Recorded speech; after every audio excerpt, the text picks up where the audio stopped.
ఈరోజు మనం కుల్ఫీ ఐస్ను ఎలా తయారు చేసుకుందామో చూద్దాము. నేను 2 లీటర్స్ మిల్క్ తీసుకున్నాను. దాన్ని ఒక దబర్లో వేసుకొని వేడి చేయండి మీడియం ఫ్లేమ్లో పెట్టి. అలాగే ఒక డ్రై ఫ్రూట్స్ కొన్ని తీసుకోండి. బాదము, పిస్తా, కాజు, యాలకులు కూడా వేసి మిక్సీ పట్టి వేసుకోండి. డ్రై ఫ్రూట్స్ని బరకగా వేసుకున్నాం కదా మిక్సీలో, ఆ పౌడర్ని మనం పాలల్లో వేసి మీడియం ఫ్లేమ్లో మరిగించాలి. తిప్పుతూ ఉండాలన్నమాట గరిటెని. తర్వాత కోవా ఉంటుంది కదా, దాన్ని కూడా చిన్న పీసెస్ చేసి వేసి ఈ మిల్క్లో వేసి చిన్నగా కలపండి. గరిటెని కలుపుతూ ఉండండి ఒక 2 మినిట్స్కి ఒకసారి. ఇది మొత్తం ప్రాసెస్ ఒక హాఫ్ అన్ అవర్ పడుతుందండి, లేదా 20 మినిట్స్లో అయినా చేయొచ్చు. క్వాంటిటీ కొంచెం తక్కువ ఉంటే, నేను 2 లీటర్స్కి చెప్తున్నాను. సో నాకు 25 మినిట్స్ అలా పట్టింది. దీని తర్వాత మళ్ళీ ఇట్లానే 5 మినిట్స్ అలాగా చేస్తూ ఉండండి. కొంచెం పచ్చి పాలను పక్కన తీసి పెట్టుకోండి స్టార్టింగ్లోనే. వాటిలో ఒక 2 స్పూన్స్, నేను 2 లీటర్స్ తీసుకున్నాను కాబట్టి 2 స్పూన్స్ కార్న్ఫ్లోర్ పౌడర్ని కలిపి పెట్టుకోండి.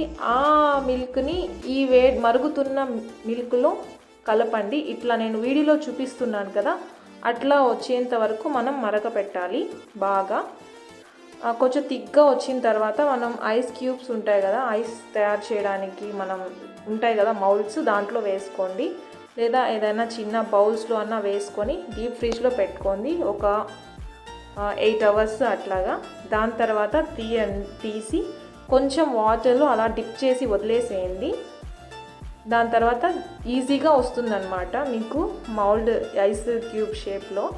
సో అందుకని వాటర్లో డిప్ చేయాలి కొంచెం. మీరు బౌల్స్లో పెట్టుకుంటే ఇన్ కేస్ చాక్తో కోసి అట్లాగా చిన్న చిన్న పీసెస్ చేసుకొని సర్వ్ చేసుకొని తింటే చాలా సూపర్గా ఉంటుందండి. నాకైతే మంచిగా వచ్చింది.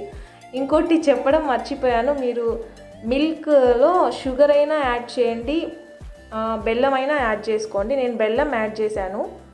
సో మీరు షుగర్ అయినా యాడ్ చేసుకోవచ్చు, మీ ఇష్టం అండి. బెల్లము ఒక రౌండ్ ఉంటుంది కదా, ఒక 250 గ్రామ్స్ యాడ్ చేశానండి. మీరు తినే స్వీట్నెస్ని బట్టి మీరు ఇంకా ఎక్స్ట్రా కూడా యాడ్ చేసుకోవచ్చు. అంతే అండి, ఈజీగా రెడీ చేసేసుకోవచ్చు.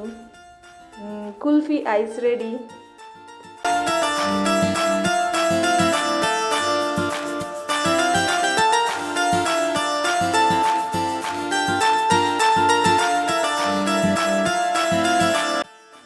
టేస్ట్ అయితే సూపర్గా వచ్చిందండి నిజంగానే.